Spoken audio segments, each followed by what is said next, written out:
We're back at it again. Back at it again, you guys.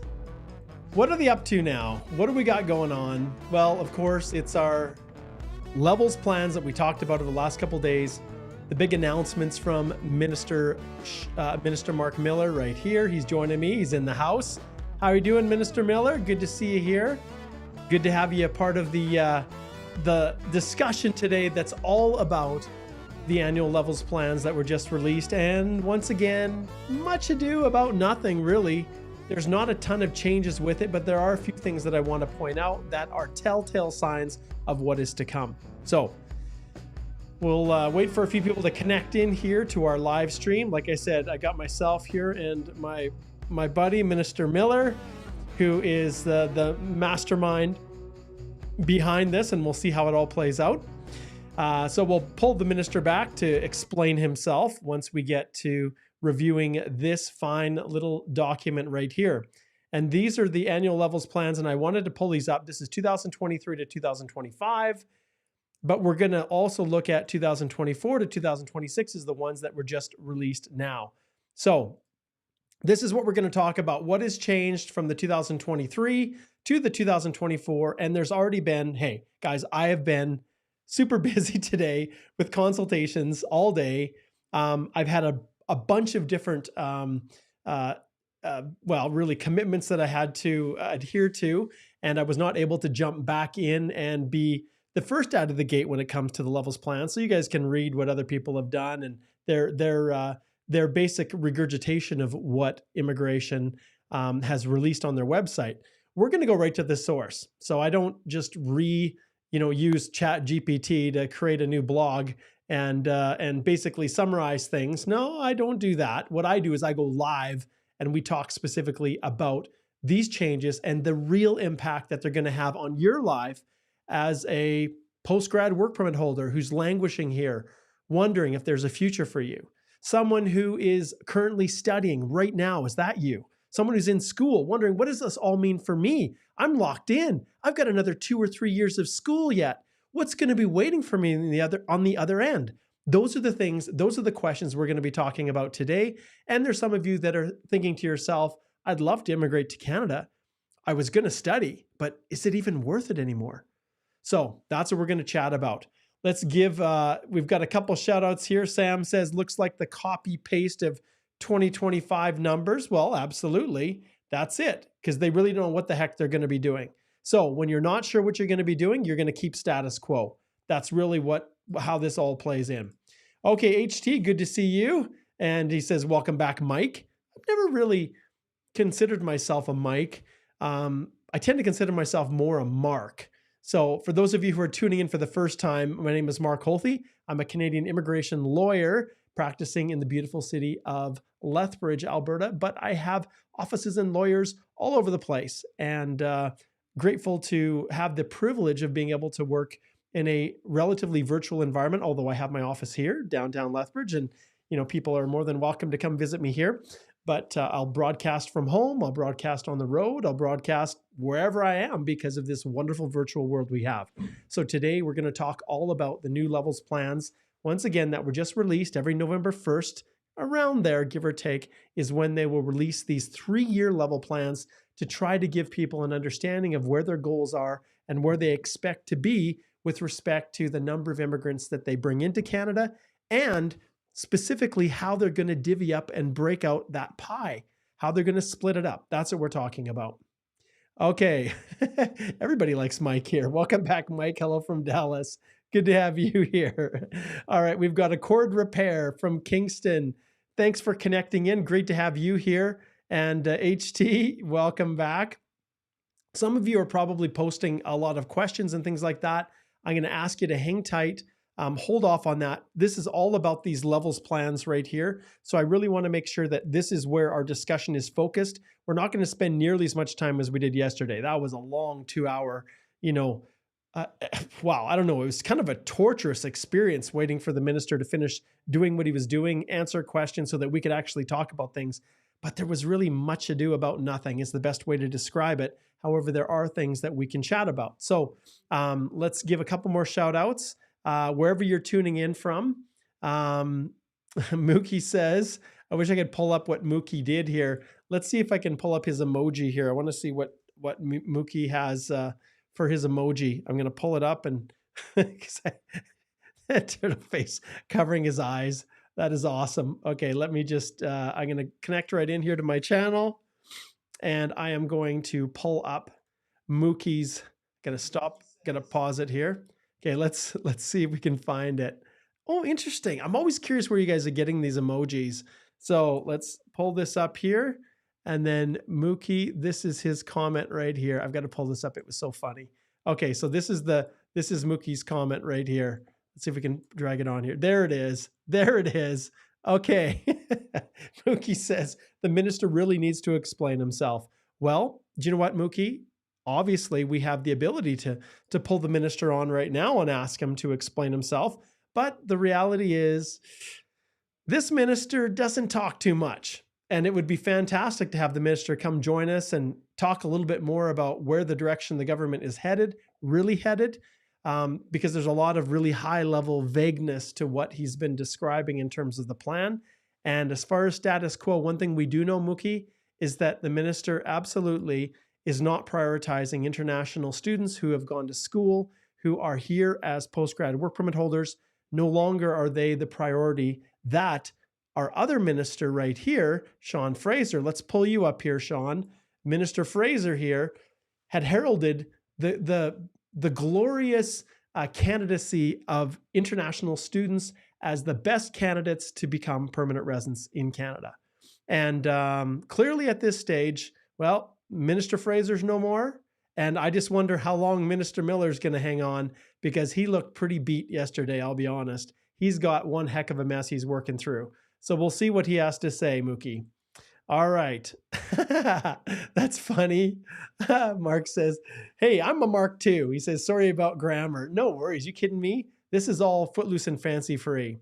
Okay, we've got Josephine who's connecting in from Arkansas. Hey, Josephine, I just got a front bumper for my truck. Some of you may have been following me, were aware way back in January, I hit a deer with my truck and it just destroyed it. So I ordered a special bumper all the way from Arkansas, and me and my brother put it on my truck. So now if there's any deer that are running across the road, which today, guys, is opening season for rifle with the deer season. And so, so I could be out there with my friends trying to get a deer, but this is where I need to be, because with these levels plans, people need to understand what the future holds. And that's what we're going to talk about today. So if this is your first time connecting in, don't hesitate to post questions. I love to say hello. Hello to you, Josephine. Great to have you here. And then Ivan on Facebook says, can you talk about skill work program? Like me, I have 2 years of contract as concrete finisher. I can definitely talk about that. Fatih, it's good to see you. Hello. Thanks for connecting in. And Sam says, I appreciate, Mark, you getting time out of your busy schedule and educating us by coming live in a single day. Yeah, it's not a problem. This is important to me. This is my life. This is my practice. This is everything for me. Arjeev, good to see you. We've got lots of Facebook representation. I'm actually quite happy with that. Good to see you guys. And I think I'm even recording this one to my personal Facebook page as well. So any of my friends out there who happen to watch this and are wondering, what the heck's Mark doing? Well, give me a shout out. Give me a shout out. All right. Good to see you, Harry. Good to see you for sure. And then HT says, welcome, Mr. Mark and Mr. Minister. I love the engagement. Greetings from Iraq, Abdullah. That's great to have you here too. Thanks for connecting in across the ocean. And yes, Spidey, I see you're here again. I sent you an email, my friend. I sent you an email. And Court Repairs says, Mark, are you on Facebook? Not as much. I am, but not nearly as much as I used to be. Even though many of you who are connecting in that are on Facebook, like for example, Ivan, you're connected in, I think, on the Express Entry Law private Facebook group. I'll be honest, I've completely lost control of that group. I've tried repeatedly to get Meta to help me gain control, because I can't even kick people out when they're posting garbage. And it's just so frustrating. I'm not a big fan of Facebook right now. And that's why, well, I'm whatever. I'm broadcasting across multiple platforms here so that people can watch wherever they want to, and whatever platform, LinkedIn, Facebook, YouTube, even Twitter, they can kind of connect back in wherever they want to connect. They have the ability to do that. Okay, let's see what else we have here. A few more shout outs and then we'll get right to the actual levels plans. And I know a lot of people are asking the same question that Nafi is. I've got 499. Do I even have a chance? You know, I've been sitting in the STEM category. Like, is anything going to happen? We'll see how it plays out. All right, let's see what else we have here. Yeah, so Sam, don't be deceived, okay? International students are really missing Minister Fraser, Minister Mendocino. Please, please do not be too upset with Minister Miller. The reality is he just got the leftover mess that was created by the two previous ministers. So it's all part and parcel. They're the same party, the liberal government, and yeah. So don't be too harsh on Minister Miller. He's just dealing with the mess that was left him, and boy, it's painful. It's painful. Okay. Yonder says, "Hey Mark, thanks for help during the consultation." Lloyd, absolutely, Lloyd. My pleasure, my friend. My pleasure. Okay, let's see what else we have here. We've got Jazz Deep. Good to see you. Hello. And we got a shout out here. Another person on Facebook. Big shout out. And we've got Katan is over New Zealand. Thanks for connecting in, and nice to see you as well. And we've got Nifemi who's over in Winnipeg.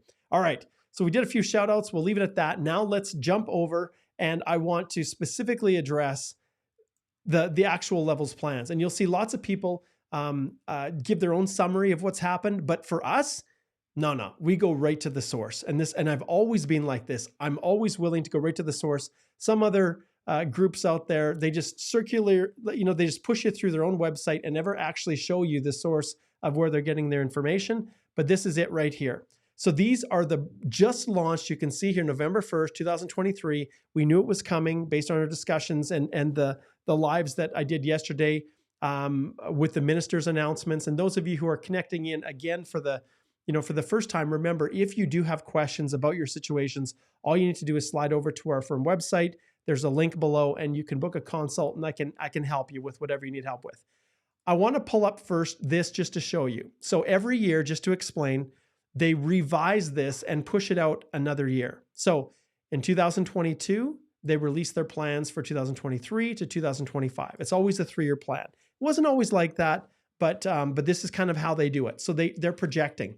In every one of these years, these projections, there is a low range as well as a high range, and then there is kind of their target, what they're shooting for. So you can see this year, the target they were shooting for was 465,000 total landings. Next year, 2024, as of 2022, when they did this, they projected that they were going to do 485, and then in 2025, 500. So the first thing we want to look at is, okay, did their plans change? Did they intend to do one thing and now they're going to backtrack? So if we flip back here and look at 2024, which was 485 and then 500, let's see what happened. So if we go down here and we look at 2024, see 485, 500, and 500. So they basically kept, to a large extent, everything status quo from 2025 to 2026. So if we look at this and we scroll down, we can see one very interesting thing is that the overall French-speaking permanent resident admissions outside Quebec, you can see these are slowly going up, increasing. And so we know, I think they're going from 4.5% to 8% is their target for the coming years. So more than ever before, French language ability, even outside the province of Quebec, is going to be critically important if you are someone who wants to qualify on human capital alone. If you want to just qualify to come to Canada and you don't have a job, you're not studying, then boy, you better speak French or you're simply not going to get through, or a job offer, I should say. Okay. So when we look at this, now let's just see if there's any distinction, because once we go through the 2025 to 2026, if there's no changes right through here, we're going to look at this, then we can just focus our attention on what the numbers really mean. So if we just skim through here, do we see any changes here? This is the same. This is the same. Here is pretty much the same. We've got a little bit, 85. Nope, that's all the same. All the same. Definitely, we do not see too much of a change at all. It looks like it's almost virtually the same for 2025 and 2026. So nothing groundbreaking, but I do want to point something out here. Do you see this? From 2024, we have 13,750. And this is the total humanitarian and compassionate category. If we go here and we flip back to last year and we look at 2023, do you see a trend here? So 15,985, 2024, right here you can see 13,750 and 8,000. So they projected to drop these numbers continually, humanitarian and compassionate numbers consistently. And even if we go back to 2026, you can see 8,000, 8,000. So we'll talk about this and what this means. But in reality, it means that they are not going to be opening up a ton of humanitarian and compassion applications. There's a reason for it. So let's just talk about the realities. What has happened in our country? What has happened with the immigration department? There have been some just massively large open work permit programs for people outside of the country who are fleeing really bad situations in their countries to come to find safe haven here in Canada. And it starts from the refugee program, people that are coming and landing as permanent residents. Well, that's fine. Canada has obligations internationally to welcome those who are suffering abroad to be able to come and find a safe place of refuge. And that goes all the way back years and years ago, where Canada really stepped up. It really came after World War II, when the Holocaust of the Jews, when there were times where Canada turned boats around and sent them back. And many of those people that were sent back on those boats, were killed in gas chambers. It was a horrible world back in World War II. And especially with what happened to the Jews. And because of that, and one of the factors, there were many factors at play. There's many countries that have suffered horrible atrocities and that committed against their people. But the humanitarian nature of Canada, we fully embrace that role as being one of the leaders, one of the shining lights when it comes to reaching out, to our fellow citizens, our fellow countrymen, our global citizens all over the world who are suffering. And so the refugee program was designed for that. And people come in as permanent residents through those programs. So they actually fill these sections right here, just so that you guys understand what's going on, because many people don't talk about this. The refugees and protected person categories, you can see the numbers that they are looking to bring in, 76,115. So those are the overall kind of numbers that they're shooting for, and they come in different categories. Protected persons in Canada and dependents abroad. So that's when people comes and actually files a claim here in Canada. Refugees, government assisted, we call these kind of the GARs.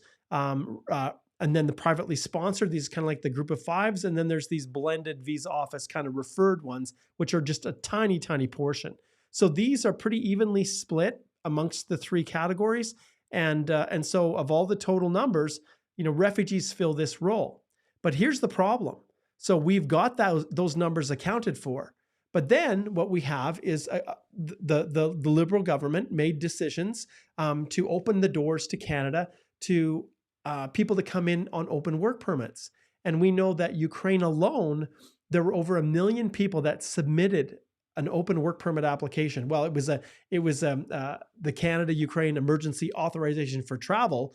Yes, it was kind of a visitor visa, but coupled with it was the ability to get a work permit. And so you've got over 1 million people that applied. I don't know what the current numbers are in Canada, 200,000 or something like that, that are on open work permits. I don't know what the figures are for the Iranian work permits that are granted, or the Hong Kong, or we don't even know how many of the 10,000 H-1B open work permit holders are actually going to come to Canada. We don't know. Those individuals that are all here working are in addition to I think it's over 900,000, international students that Canada is probably going to bring in this year alone. So do the math, right? All of those individuals, if they're all funneling down, trying to get a permanent resident spot in Canada, and in fairness, not every student will choose to stay, or even if they want to stay, will be able to. For the Ukraine initiative, how many of them, when the war with Russia is over, will they be able to return back, and will they want to return back? Many of them probably will.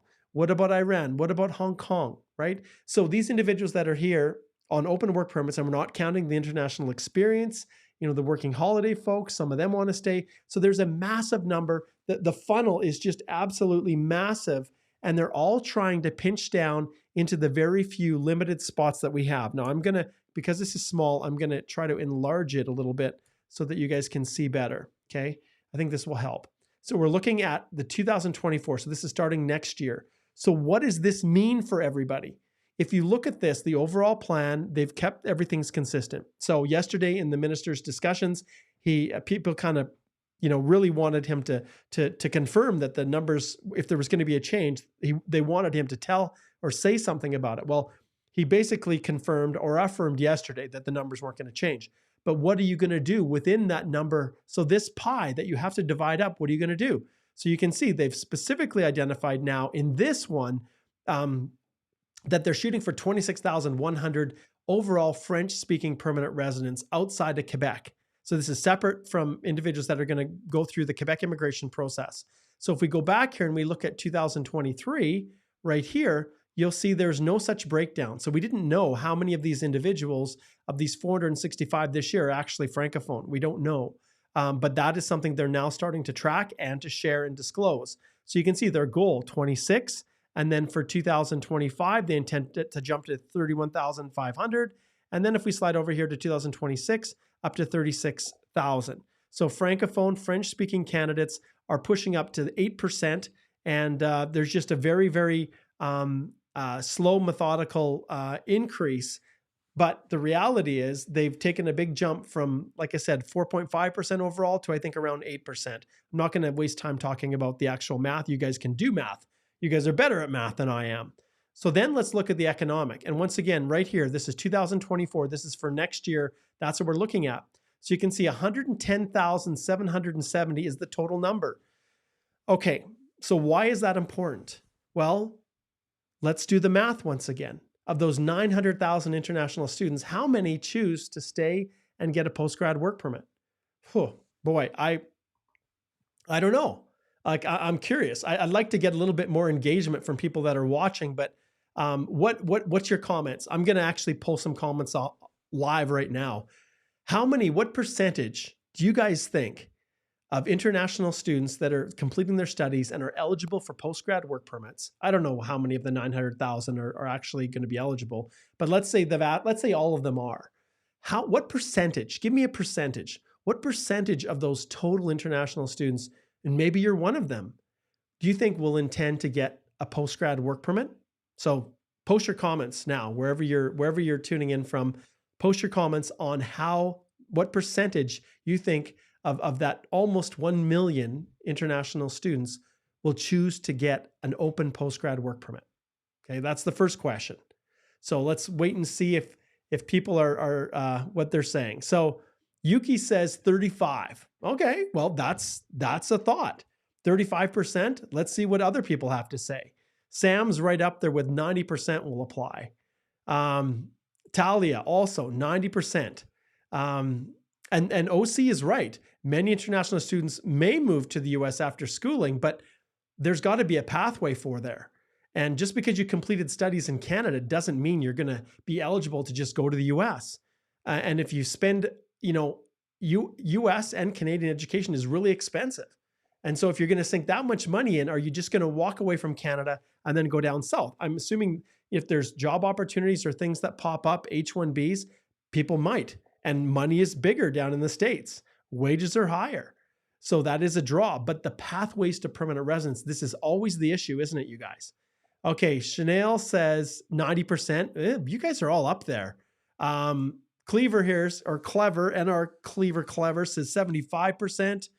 Wada says 80%. Solazo says 95%. Mookie says 95% will want open postgrad work permits. Notion, that's awesome. I better give Notion some applause here. 110%. Hey, well, I can tell you, one of my my mother and my father always taught me when I was young, from an early age, no matter what you do, always give what percent? Yeah, Notion, 110%. I don't know how that's possible, but I sure tried. And it served me well over the years. I've been able to accomplish quite a few things not through being a super brilliant mind or a just phenomenally gifted athlete or whatever I did. It was just sheer hard work. So Ryan's saying 85. He's a little bit more reserved. Nikita says it seems to not make sense for us to stay for the fact that thousands are waiting on PR and backlog for over 2 years. And then she says 40%. Well, I think if there's no pathways to permanent residence, I think a lot of people may just choose to after school just go home versus working in some survival job if they don't get the job that they want on their postgrad, especially if there isn't a pathway for permanent residence. So I agree, Nikita, over time it should get that way. Joseph says 85%. Oh, Gerardo, I love this. 82.37%. And then Daniela, my French translation assistant, thank you so much, Daniela, yesterday, 99%. Tamim says 90%. Job Vergara says 90%, regardless from Ecuador. Okay, yes. We've got quite a few 80%ers here. Aswani says 80. Iwasim says 99. Man, you guys are all getting into this. That's awesome. Oh, I love this. Sam, thanks for your comment. Sam says, I'm from the US and believe me, it's not easy to move directly on an H-1B. You have to go through a lottery. So not all students will be able to move. That's right, Sam. That's exactly what I was talking about. Nitesh, I'm thinking you're probably a little off, Nitesh. I think more than 5% will want to get at least a post-grad work permit after they graduate. Tamim is 96%. And Ivan says, depends. The goal of each person is not easy to give a percent. True. And we're just having fun here. We're just speculating, right? You guys love to do that. Speculation is something that happens all the time.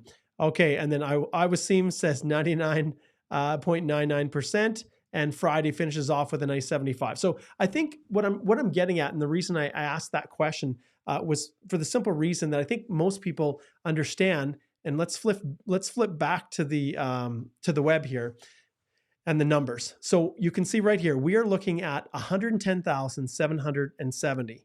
That's the target. Now they could go as high as 116. And if we just scroll up here, you can see there's, like I said, there's a target and then there's a high range. So if we drop down here and we look at this again, you can see, and the federal high skilled, if you click on this, it'll take you down here where it basically explains its express entry. Federal skilled worker, federal skilled trade, and Canadian experience class. Now, less, obviously those are just those categories, and they're ones that are not PNP. And we'll get to the PNP. So we have 110,000, almost 111,000 total spots. We have, as we talked about, we've got, maybe, I don't know, 200,000, maybe 250,000 Ukraine nationals will come.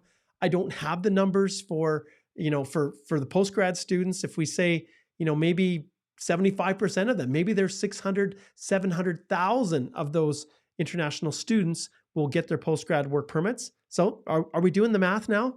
So we've got, maybe 200, 7, 8,000, maybe we're at a million, right? And that doesn't count all of the spouses on open work permits accompanying their, a work permit holder, maybe an LMIA or one that's under the International Mobility Program. We're not counting them. Technically, if a spouse is accompanying a student, we'll just kind of lump them together as a group. But you've got all those, the Iranian work permits, the Hong Kong. So you've got all of these, the H-1Bs. They're all adding into the mix. What is that? Maybe that's, I don't know, is it 1.2, 1.3 million? I don't know. Maybe it's more. You add in the working holiday, and we should, I can easily pull up those numbers. Well, not easily. Take me a little bit of time to dig those statistics up. But all of those people are competing for how many spots? And this is where I wish that the education agencies overseas would be more transparent. There is 110,770 total spots for express entry.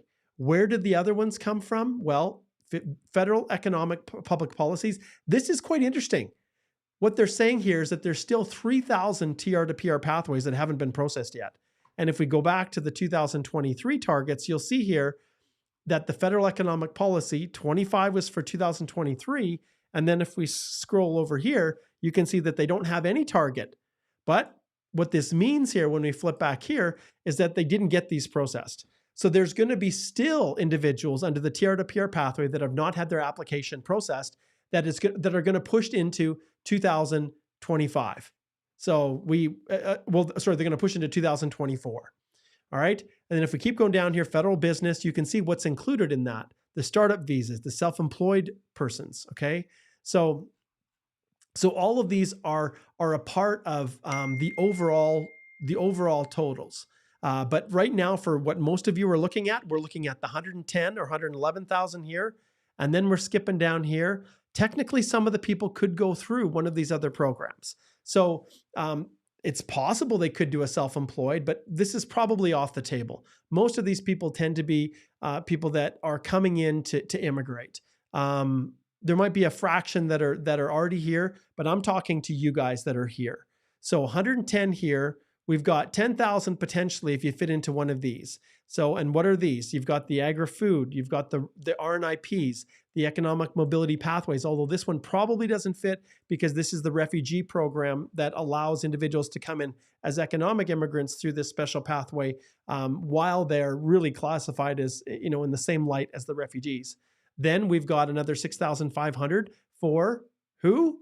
For Minister Fraser's constituents out there. So that pilot program for Atlantic Canada has become a permanent program. So 6,500, and you can see that one is bumping up to 8,500. And then if we keep zipping down, 8,500. That's what's to be expected for the next 3 years. Now, here's the other big quota here, which is 110. So we have just about as many provincial nominees, it's an even split, as we do through express entry, the regular streams. So 110,770 and 110,000 even for PNPs. So 220, 221, 22,000 spots for how many 1.2, 1.3 million people. And I know I'm just using this as an example. I know that not all students are going to be landing in the same year and they're going to be spread out, but you have to understand that when the students are graduating, new ones are coming in. And you heard the minister on Friday. And if you want to learn more about it, all you have to do is go to my YouTube channel, because I covered a ton of detail on the expected changes that will be affecting international students, where the minister hinted at that he's going with respect to not only how they issue study permits, but also the revamping or the overhauling of the postgrad work permit program. And I welcome your thoughts. I welcome your questions on what you think, what the minister was really getting at. So post your comments below on what you think the future is for international students. I want to hear you. So you tell me, you guys are in this situation right now, after everything that you've seen, after everything that I've talked about, the announcements from Minister Miller, and like I said, if you go to my YouTube channel, most of you are probably watching it right now on YouTube, but if we slide back here to my YouTube channel, you can see, and you go to the live section right here, you can see that I did this, the future of Canadian immigration. That was the announcement from the minister yesterday. And then big changes for international students. You absolutely want to watch these two videos here, because I literally did a watch party and we talked about what the minister was saying in real time. And so I'd encourage you to go check that out. But understand that I want to hear from you. What do you think, what do you think the future holds for international students? So Mavic says the likelihood ratio is 1 out of 50. That is, yeah. Probability is 50-50, or likelihood ratio is 1 out of 50. We'll see. That's what Mavic says. What do you guys think?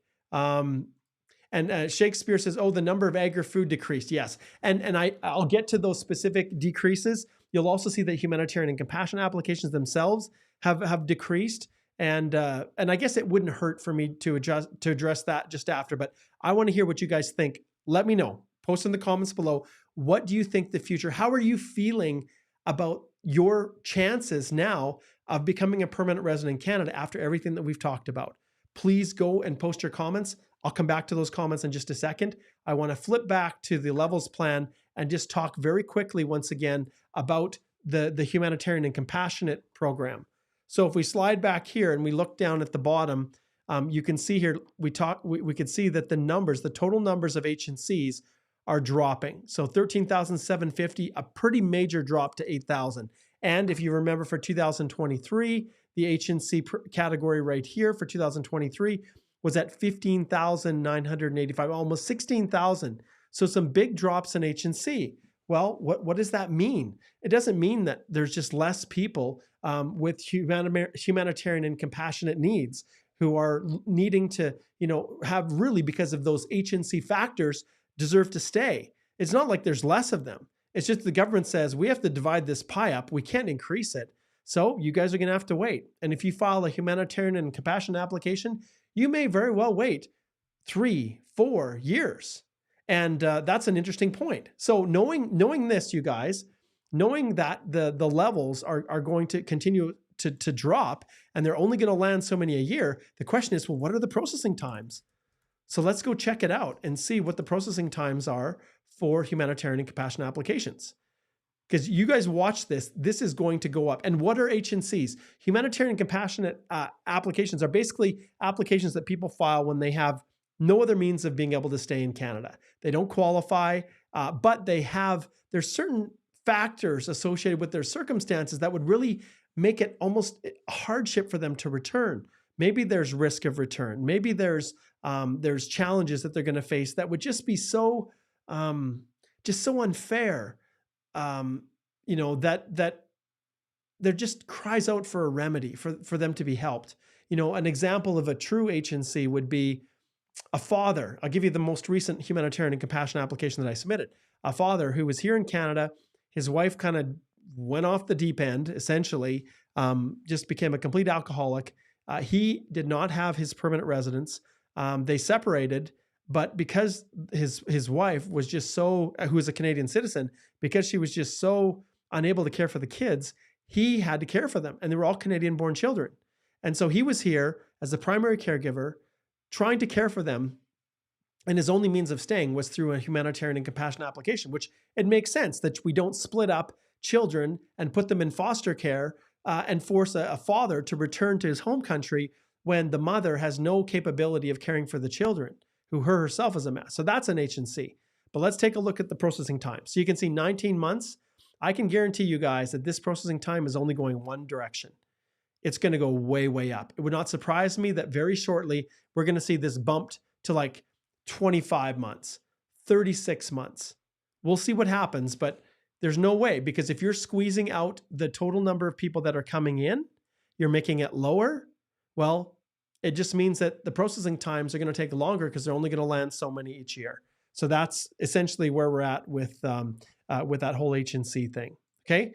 All right. Now I want to see what you guys have to say here. Let's go back and see what some of the comments are. Yeah. Akil says 1 in 10, 10%. Iwasim says, I don't see a good future for students, but there is a good future for skilled people. There is, and that's the reality, right? Okay. And I'm glad you brought this up, Awesome, because okay, when I was looking for a job when I was teaching, so I did my teaching degree, and when I was graduating, some of my fellow colleagues were having to go teach English in Europe or in Asia, because mostly in Asia, because there just weren't teaching jobs around, and there wasn't enough jobs to satisfy every student. So what did that mean? It meant that students who elevated themselves, who were at the top of their class, they were the ones that got the jobs. They were the ones that had the best experience, that were the best fit for schools. And for me as a phys ed teacher, it was coaching. And I did a ton of coaching. I coached the college volleyball team here in Alberta, in Lethbridge. I played on the team as a player, as a captain when I played volleyball at the college. And then I coached high school teams, and I coached track and field, another passion that I had. And so I put a lot back into coaching, and that's what schools were looking for. Well, I loved doing it, but they wanted to see teachers who had other things than just their degree. And so this is the thing that I want to point out to a lot of you international students. You need to consider volunteering while you're going to school. And the hard part is working full-time, like some of you are, and going to school will make it virtually impossible for you to try to do those extra things that will distinguish you, that will make you more marketable and more employable when you graduate. Yes, having good grades is really important. And even having a full-time job, getting good grades is really tough. I know, I lived it. And so it breaks my heart when I see people who come over who scrape together just the last amount of money they have to get that first year paid and have no choice but to work. And then you get all kinds of things that are happening. Like even in the days when only 20 hours were accepted, people were working more illegally. Their classes were suffering because when they should have been studying in the evenings, they were working. And I understand people come to try to get the best life they can, but there's a reason that they ask for settlement funds. They want to make sure that you can afford your education without needing to work. But lots of students get into that trap, and then they just, by the time they graduate, the only jobs that they can get are the survival jobs, or worse yet, the jobs from all those crappy employers. And maybe some of you are actually watching right now who own a fast food restaurant, who just love exploiting your own countrymen by making them pay $30,000 or $40,000 for your bloody LMIA. I'm so sick and tired of seeing that. But what breaks my heart more is that you guys don't say anything. You actually feed into this underground, corrupt, horrible cycle. I wish every single fast food franchise, ethnic restaurant, business, construction, whatever it is that exploits workers could be found out and literally shut down and had their business license revoked and their business removed from them, because they get a competitive advantage out of exploiting you guys. But you don't ever say anything about it. You just sit in silence and say, well, at least I'm getting my PR. And you're setting it up for crooked consultants, for crooked employers, for lawyers as well, who I know some are involved in these schemes. Unfortunately, I couldn't rat them out because the person wouldn't let me share the information they told me. And there's nothing worse than being a lawyer who people tell you all the time about these horrible things that are going on, and I can't say a bloody thing about it. Why? Because of solicitor-client privilege. I have to keep my mouth closed. And the one time that I had a client who was brave enough to come forward here in Lethbridge with the immigration consultant from the Philippines who was exploiting her countrymen, basically paying this poor woman under minimum wage illegally, all those things, she finally came forward. She's a permanent resident now. You bloody better bet she is. She came through and I worked my tail off to make sure pro bono that she was able to stay, even though she'd been here illegally, working illegally for 4 or 5 years. And she's the only person I've ever had come forward. And I've desperately wanted people to do it. I had another call today with a family where the husband has been working illegally from South America. The stupid construction company is paying him minimum wage when he's doing, really trade level work, like welding work. Super skilled guy, but just totally mismanaged. The stupid consultant exploiting them. And guess what? I can't do a bloody thing about it because they will not authorize me to say anything. And that's solicitor-client privilege. I'll be honest, sometimes I wish that I was a consultant, that I wasn't bound by the same rules. Because if I shared that information that my client shared with me, or I went after the employer, or I called up that agent and I brought these allegations to them or reported it to immigration, I could be disbarred because that information is confidential, and that solicitor-client privilege removes the ability for me to share it. So that's what I'm dealing with. All right, so let's see. Sorry, I didn't mean to get on that big rant, guys, but I'll be honest, it's been so painful to watch, so painful. Okay, let's see. So Sam says here, international students now will have to plan strategically, do research of in-demand occupations of each provinces, and then accordingly choose your school. Don't blindly go to Ontario and BC only. Sam, are you learning a few things from what I'm telling you? I think you are, my friend. I'm going to give you an applause. And if you guys go back and listen to some of the previous videos that I've done on this topic, I have pled with you to please, please be strategic. Do not just rely on whatever education agent is just trying to get you to go to some school that isn't the right fit for you. If 49% of you are headed to Ontario, come on. Like, how could you ever envision that everybody's going to have a spot? Consider Atlantic Canada. We've got the Atlantic Immigration Program. Consider provinces like Alberta or Saskatchewan or Manitoba. Sure, they might not have the largest community of your ethnicity. Like, you may not have a big ethnic community where you have all those supports and your fellow countrymen. There may not be. I know in Lethbridge there isn't. We have our Southern Alberta Ethnic Association. We have different community associations, but they're not nearly as big as, say, would be in Toronto or Vancouver or even Calgary for that matter. I get it, but the people here are going to have pathways. They have employers who care about them, that are going to support them. And Alberta, the Alberta Advantage Immigration Program, has a rural renewal stream. And even Lethbridge, the city itself, is still considered to be rural for the purposes of that program. So yes, good tip, Sam. Thank you. All right, Daniela says the future doesn't look bright for international students. Yes, and red face, droopy eyes. All right, I'm in trouble here. I better just. This is what happens when you have a wife who's texting you multiple times. Oh my goodness, I forgot. I have got to. Oh, I've got to end this. My daughter is getting married in February, and tonight we're supposed to meet the family. His family. Ah, at 6 o'clock. It's 5:34. Holy crap! I totally forgot. I am so in trouble. I am so trouble, guys. We're going to continue this discussion, but this is one time where Mark's personal life has overcome the ability for me to do a long, lengthy call, a live stream. Oh my goodness, my wife is so upset. I am so busted. Ah, we'll continue this tomorrow, you guys. I'm so sorry. I've got to sign off, or Mark is going to be divorced. Oh, I can't believe I forgot. And it's like a 25 or half an hour drive out to the family. Okay. See you guys. We'll talk more about this. Hang in there.